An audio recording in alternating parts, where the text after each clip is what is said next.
Olá, amigos do canal Falando Sério.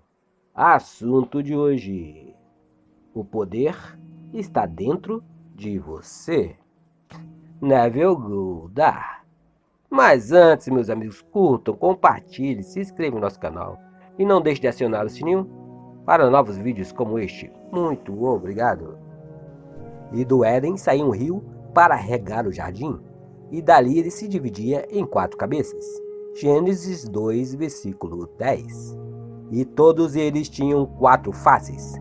Ezequiel 10, versículo 14. Disse ele: Eu, porém, vejo 4 homens distintos, que andam através do fogo, e nenhum dano sofrem. E o aspecto do quarto é semelhante ao Filho de Deus. Daniel 3, versículo 25. Os 4 poderes estão dentro de cada homem. William Blake. Os 4 poderes constituem a individualidade do homem, ou Deus no homem. Estes 4 poderes existem em todos os homens, mas eles não são 4 poderes separados. Eles são tão ligados um ao outro quanto os dedos da mão. Os 4 poderes são 4 diferentes aspectos da sua mente, e se diferem um do outro em caráter e função, habitando o corpo do homem sem se separar dele. Podemos entender melhor os 4 poderes comparando-os com os 4 elementos mais importantes na produção de uma peça de teatro. Todo mundo é um palco e todos os homens e mulheres meros atores. Eles têm suas entradas e suas saídas. E um homem, em seu tempo, participa de muitas cenas, assim como Queiras, ato 2, cena 7. O produtor, o autor, o diretor e o ator são os 4 elementos mais importantes da produção de uma peça. No drama da vida, a função do produtor é seguir o tema da peça. Isso ele faz sob a forma de um desejo, tal como eu. Gostaria de ser bem-sucedido. Quem me dera se eu pudesse fazer uma viagem? Quem me dera se eu fosse casado? E assim por diante.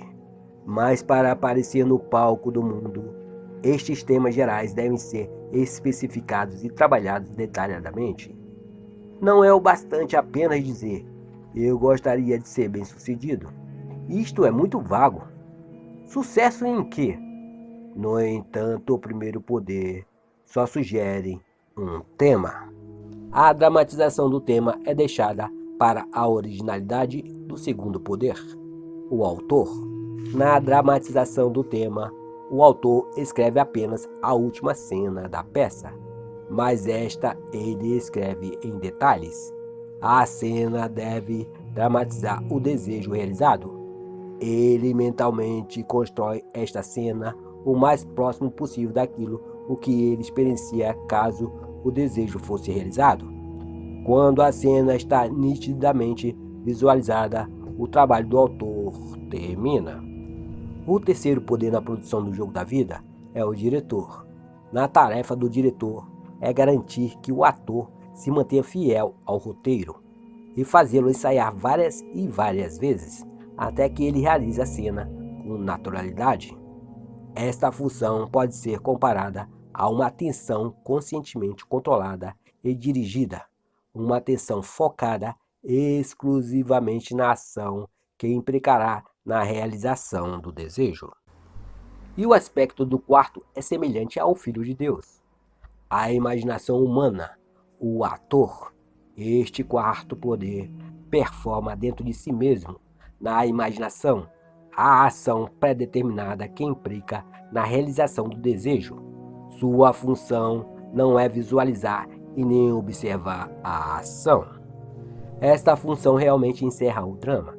Ele faz isso várias vezes até que ele assuma os tons de sua realidade. Sem a visão dramatizada do desejo realizado, o tema continua a ser um simples tema e repousa para sempre nas vastas câmeras dos temas não nascidos, sem a cooperação de sua atenção, obedecendo à visão dramatizada da realização do desejo. Esta visão não será percebida e nem atingirá a sua realidade objetiva.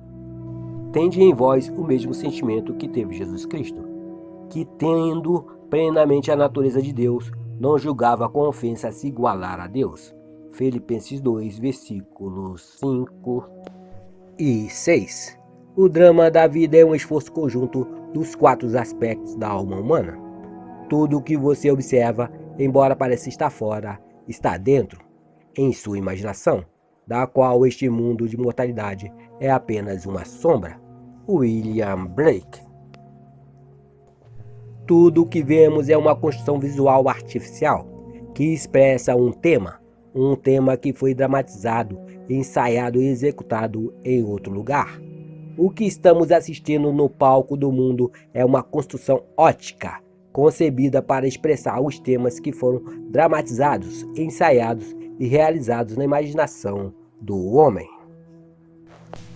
Os 4 poderes constituem a individualidade do homem, ou Deus no homem, e tudo o que ele observa, embora pareça estar fora, são apenas projeções na tela do espaço, construções óticas arquitetadas pelo próprio indivíduo para informá-lo a respeito dos temas que ele concebeu, dramatizou, ensaiou e executou dentro de si mesmo. A criatura foi feita sujeita à vaidade, para que ela possa tornar-se consciente de sua individualidade e de suas funções, pois com a consciência de sua individualidade e suas funções, ela pode agir de acordo com uma finalidade. Ela pode conscientemente ter uma história autodeterminada. Sem consciência, ela age inconscientemente e clama a um Deus objetivo para ser salva de sua própria criação. Ó Senhor, até quando eu clamarei e tu não me escutarás? Mesmo clamando fervorosamente, tu não vens me salvar? Abacuque 1, versículo 2. Quando o homem descobre que a vida é uma peça que é escrita conscientemente ou inconscientemente por ele mesmo, ele deixará a cega autopenitência de ficar julgando os outros. Em vez disso, ele vai reescrever a peça conforme o seu ideal, pois ele vai perceber que todas as alterações na peça devem ser provenientes da cooperação dos 4 poderes. Dentro dele, só eles podem alterar o script e produzir a mudança. Todos os homens e mulheres em seu mundo são meros participantes, que são tão impotentes para mudar a sua peça como são os atores no palco do teatro para mudar o cenário. A mudança desejada deve ser concebida, dramatizada, ensaiada e realizada no teatro da sua mente. Quando a 4ª função, a imaginação, concluir a sua tarefa de ensaiar a versão revisada da peça até que ela seja natural, então a cortina se abrirá sobre este mundo tão aparentemente sólido, e os 4 poderes projetarão o reflexo da peça real sobre a tela do espaço.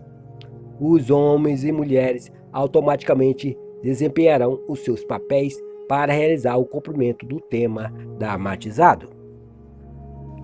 Os participantes, em virtude de suas várias partes no drama do mundo, tornam-se relevantes ao tema dramatizado por você, e porque são relevantes, são trazidos ao seu drama. Eles vão desempenhar os seus papéis, acreditando fielmente que, ao mesmo tempo, foram eles mesmos que iniciaram as cenas que eles participaram. Isto porque, Pai, tu estás em mim, e eu em ti, e eu neles, e tu em mim. João 17, versículo 21, 23. Eu estou envolvido pela humanidade. Nós somos um. E estamos todos desempenhando as 4 funções: o produtor, o autor, o diretor e o ator no drama da vida. Uns fazem isso conscientemente, outros inconscientemente. É necessário que isso seja feito conscientemente. Somente desta forma poderemos ter a certeza de um final perfeito para a nossa peça. Então devemos entender por que nós devemos nos tornar conscientes dos 4 poderes do Deus único dentro de nós, para que possamos ter a companhia de Deus como seus filhos. O homem não deve permanecer como homem. Seu objetivo mais elevado deve ser, pois Deus somente a deuses aceitará como companhia. Ângelus Silesius. Em janeiro de 1946, levei minha esposa e minha filha para umas férias em Barbados, nas Ilhas Ocidentais Britânicas, sem saber que havia uma grande dificuldade para obter uma passagem de retorno. Eu não reservei a nossa antes de sair de Nova York. Apenas à nossa chegada em Barbados, descobri que havia apenas 2 navios atendendo às ilhas, um vindo de Boston e outro de Nova York. Disseram-me que não havia lugar disponível até setembro. Como eu tinha compromissos em Nova York, logo na primeira semana de maio, eu coloquei meu nome na longa lista de espera para um novo retorno em abril. Poucos dias depois, o navio de Nova York estava ancorado no porto. Eu o observei muito atentamente e decidi que ele seria um navio em que eu embarcaria com a minha família. Voltei para o hotel e assumi a atitude que eu teria, como estivéssemos navegando de verdade naquele navio. Sentei-me em uma poltrona confortável em meu quarto e me lancei em uma ação imaginativa. Em Barbados, temos que embarcar em uma lancha motorizada ou em um barco a remos, para seguir para o porto mais profundo, quando o embarque é realizado em um grande navio. Eu sabia que eu teria que assumir a sensação de que estávamos embarcando no navio. Eu escolhi a ação interna de sair tranquilamente do porto e subir a rampa para o navio. A primeira vez que tentei, minha atenção vagueou depois de ter chegado ao topo da rampa.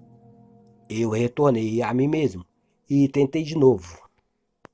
Eu não me lembro quantas vezes eu realizei esta ação na minha imaginação, até chegar na plataforma e olhar para trás para o porto com a sensação da doce tristeza da partida. Eu estava feliz em voltar para minha casa, em Nova York, mas nostálgico em dizer adeus a essa ilha adorável e a nossa família e amigos. Eu me lembro que uma das minhas muitas tentativas de subir a bordo, com a sensação de que eu estava navegando, eu adormeci. Depois que acordei, eu segui com as minhas atividades sociais de costume, tanto dia como à noite. Na manhã seguinte, recebi um telefonema da companhia de navios, pedindo-me para comparecer em seu escritório para buscar os nossos bilhetes para viajar em abril. Eu fiquei curioso para saber o motivo do cancelamento desta saída de Barbados e por que eu fui escolhido para ser encaixado neste cancelamento. E porque, mesmo estando no final de uma longa lista de espera, acabei ganhando a reserva. Mas tudo o que o agente pôde me dizer foi que um navio havia sido recebido naquela manhã, vindo de Nova York, oferecendo passagem para 3 pessoas. Eu não fui o primeiro a ser chamado pelo agente, mas por razões que ele não soube explicar, aqueles que foram chamados primeiro na produção da minha peça. Navegar em um navio que me levaria para Nova York no início de maio, eu utilizei os 4 elementos mais importantes do meu drama.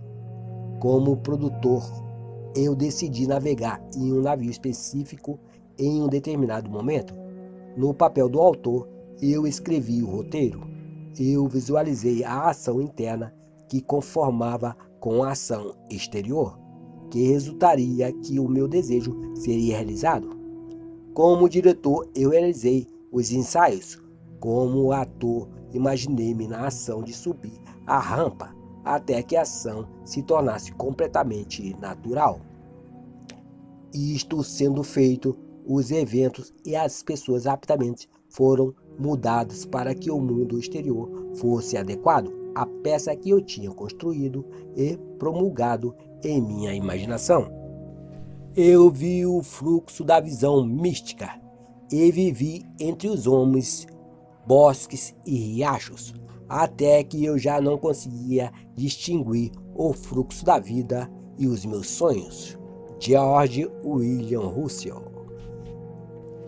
Eu contei essa história para um público em uma palestra minha em São Francisco, e uma senhora na plateia me disse como ela inconscientemente tinha usado essa mesma técnica quando ela era uma menina. O incidente ocorreu na véspera de Natal. Ela estava se sentindo muito triste e cansada, com pena de si mesma. Seu pai, a quem ela adorava, havia morrido repentinamente. Não só ela sofreu esta perda justo na época de Natal, mas também a necessidade forçou a abandonar os seus anos de faculdade para ter que começar a trabalhar. Nesta véspera de Natal chuvosa, ela estava de carona indo para casa de carro, passando pelas ruas de São Diego. O carro estava cheio de jovens felizes, conversando entre si, todos voltando para casa para passar as férias. Para esconder as lágrimas daqueles a quem rodeavam, ela inclinou-se para fora de uma janela do carro que estava aberta e virou-se o rosto para o céu, para que as gotas de chuva se misturassem com as suas lágrimas. Com os olhos fechados e se apoiando firmemente sobre a porta do carro, ela disse isso para si mesma. Não é o sal das minhas lágrimas que estou provando, mas o sal do vento que vem do mar. Não estou em São Diego, estou no Pacífico Sul e estou navegando pela Baía de Samoa. Então, olhando para cima, na sua imaginação, ela construiu o que ela imaginou ser o Cruzeiro do Sul. Ela perdeu-se nesta contemplação e tudo se desvaneceu ao seu redor. De repente, ela estava no fim da linha, em casa. 2 semanas depois, ela recebeu uma carta de um advogado em Chicago, informando que ela estava com $3.000 em títulos americanos destinados a ela. Vários anos antes, uma tia dela tinha ido para a Europa, deixando instruções que estes títulos fossem entregues à sobrinha, caso ela não retornasse para os Estados Unidos. O advogado acabava de receber a notícia da morte de sua tia e agora estava cumprindo as suas instruções. Um mês depois, essa jovem navegou para as ilhas do Pacífico Sul. Era de noite quando o navio chegou na Baía de Samoa. Olhando para baixo, ela poderia ver a espuma branca conforme o navio lavrava através das ondas e lhe fazia o sal do mar com o vento. Um oficial de plantão disse: "Olhe, lá está o Cruzeiro do Sul." E olhando para cima, ela viu o Cruzeiro do Sul, da mesma forma como antes ela havia imaginado. Nos anos seguintes, ela teve muitas oportunidades de usar sua imaginação de forma construtiva. Mas como ela havia feito isso inconscientemente, ela não sabia que havia uma lei por trás disso tudo. Agora que ela entende, ela também está conscientemente utilizando os seus 4 elementos principais no seu drama diário da vida, produzindo peças para o bem dos outros, assim como o bem para ela mesma. Tendo, pois, os soldados crucificado a Jesus, eles tomaram as suas vestes e fizeram delas 4 partes, uma para cada soldado. Tomaram também a túnica, porém a túnica não tinha costura, sendo toda tecida de cima para baixo. João 19, versículo 23. Narração Cidinho de Assis. Fiquem com Deus, meus amigos.